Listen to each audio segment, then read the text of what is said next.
নমস্কার বন্ধুরা, আজকে আপনাদেরকে দেখাবো কিভাবে প্যান কার্ড আর আধার কার্ডের লিঙ্ক আছে কিনা সেই স্ট্যাটাসটা কিভাবে চেক করা যায়। তো চলুন বন্ধুরা দেখে নেওয়া যাক। তো বন্ধুরা, গুগল ক্রোম খুলে ইনকাম ট্যাক্স লিখতে হবে। লেখার পর প্রথম যে ওয়েবসাইটটা আসছে হোম ইনকাম ট্যাক্স ডিপার্টমেন্ট, এই ওয়েবসাইটটা খুলতে হবে।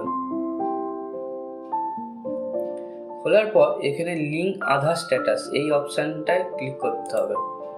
দেওয়ার পর এখানে আপনার প্যান নাম্বার আর এখানে আপনার আধার নাম্বার এই দুটো মেরে ভিউ লিঙ্ক আধার স্ট্যাটাস এই অপশানটায় আপনাদেরকে ক্লিক করতে হবে। তো দেখুন বন্ধুরা, এখানে আমি প্যান নাম্বার আধার নাম্বার দিয়ে দিয়েছি। তো দেওয়ার পর এখানে দেখাচ্ছে ইউর প্যান এত number is already link to given by Aadhaar number. তো এটা প্যান কার্ডের সাথে আধার কার্ড লিঙ্ক আছে, তাই এই লেখাটা দেখাচ্ছে।